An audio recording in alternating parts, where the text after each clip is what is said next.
પાલીતાણાના ગરાજ્યા ગામે પશુપાલક પર સિંહના હુમલાની ઘટના બાદ વન્યજીવન અને માનવ વચ્ચેના વધતા સંઘર્ષને લઈને ચર્ચાઓ તેજ બની છે। શું સિંહ ખરેખર વધુ હિંસક બન્યા છે કે પછી તેની પાછળ માનવીય દખલ જવાબદાર છે? આ મુદ્દે વાઇલ્ડ લાઇફ ફોટોગ્રાફર ભૂષણ પંડ્યાએ મહત્વપૂર્ણ પ્રતિક્રિયા આપી। તેમનું કહેવું છે કે ગેરકાયદેસર સિંહ દર્શન અને જંગલમાં લોકોની વધતી અવરજવર સિંહના કુદરતી વર્તનને અસર કરી રહી છે। છેલ્લા ઘણા સમયથી કહી શકાય કે જે એશિયાટિક સિંહ જે સૌથી વધારે પ્રખ્યાત છે તેવા ગીરના સિંહો છે તે ક્યાંક ને ક્યાંક કહી શકાય કે હુમલા કરતા હોય તે પ્રકારના બનાવો છે તે વધી રહ્યા છે। ત્યારે વધુ એક વખત પાલીતાણાના ગરાસિયા આ ગામ ખાતે કહી શકાય કે સિંહણનો હુમલો છે અમાલધારી ઉપર કરવામાં આવ્યો છે। આપણી સાથે વાઇલ્ડ લાઇફ ફોટોગ્રાફર છે ભૂષણ પંડ્યા સરની સાથે વાત કરીશું। સર, છેલ્લા ઘણા સમયથી આ પ્રકારના બનાવો સામે આવે છે, કારણ શું આનું? કોઈ એક કારણ નથી, ધીરે ધીરે અમુક કારણો એવા બધા સંયોગો ઉત્પન્ન થયા છે અને આપણે મનુષ્યના હિસાબે જ થયા છે, એને લઈને આ બધું થાય છે।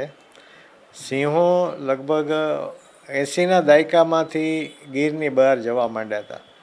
ગિરનારમાં 85ની સિંહ ગણતરીમાં પણ 4-5 સિંહ નોંધાણા હતા।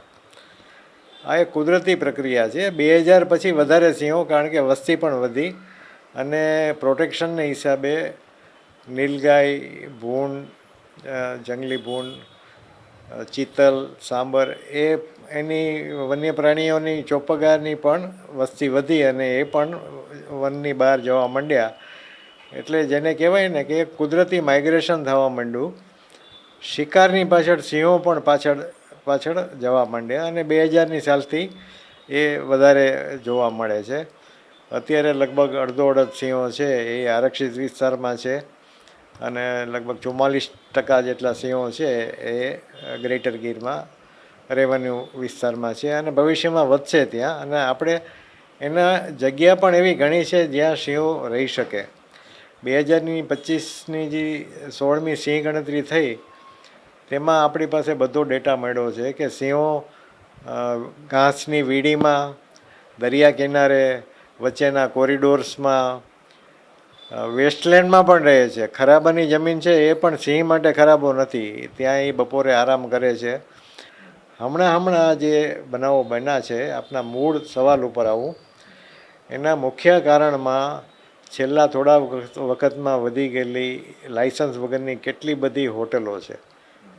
જે લાઇસન્સથી ચાલે છે એની સામે કોઈ મુશ્કેલી નથી, કાંઈ વાંધો નથી, પણ જે ઇલીગલી ચાલે છે એટલી બધી થઈ ગઈ છે કે એના સિંહના કોરિડોર્સ બધાય બ્લોક થઈ ગયા છે। એને આવવા જવાની મૂવમેન્ટ છે એ રોકાઈ ગઈ છે અને એમ કહી શકાય કે ગીર છે 1400 સ્ક્વેર કિલોમીટરનું એક ઝૂ બની ગયું છે, કારણ કે સિંહો બહાર ફરી શકતા નથી, બીજા વન્ય પ્રાણીઓ બહાર જઈ શકતા નથી અને આના હિસાબે ઇલીગલ લાયન શોનું દૂષણ બહુ વધ્યું છે, અનકન્ટ્રોલેબલ રીતે વધ્યું છે।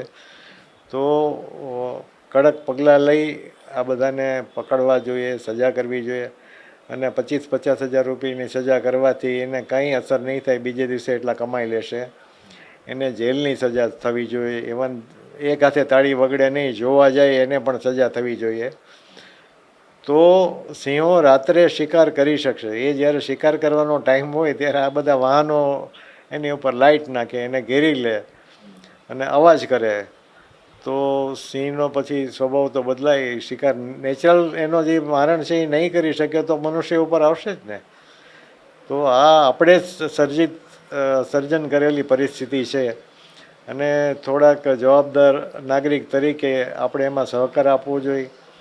જે વિસ્તારમાં સિંહો છે ત્યાંના NGOs, વન વિભાગ સાથે મળી અને ગ્રામ પંચાયતના લીડર્સ છે, પ્રમુખ છે, એની સાથે લોકોમાં જાગૃતિ ફેલાવે તો શાંતિપૂર્ણ સહઅસ્તિત્વ અત્યાર સુધી હતું એ ભવિષ્યમાં પણ શક્ય બનશે। નહીં તો જો આ પગલાં નહીં લેવાય તો મુશ્કેલી થશે, બહુ ગંભીર પરિસ્થિતિ થશે। 2-4 સિંહને પકડી લેવાથી કે ઝૂમાં નાખી દેવાથી કાંઈ એનો રસ્તો નહીં નીકળે।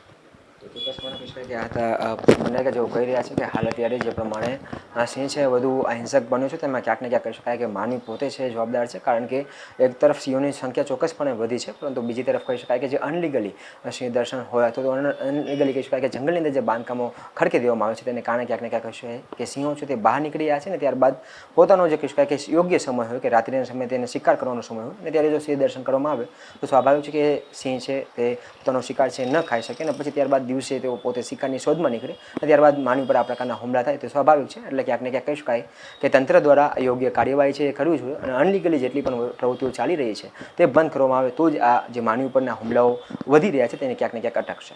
કેમેરા પર્સન દિવ્યરાજ વ્યાસ સાથે દિલાવ ચુડેસરા, ગુજરાત ન્યૂઝ, રાજકોટ.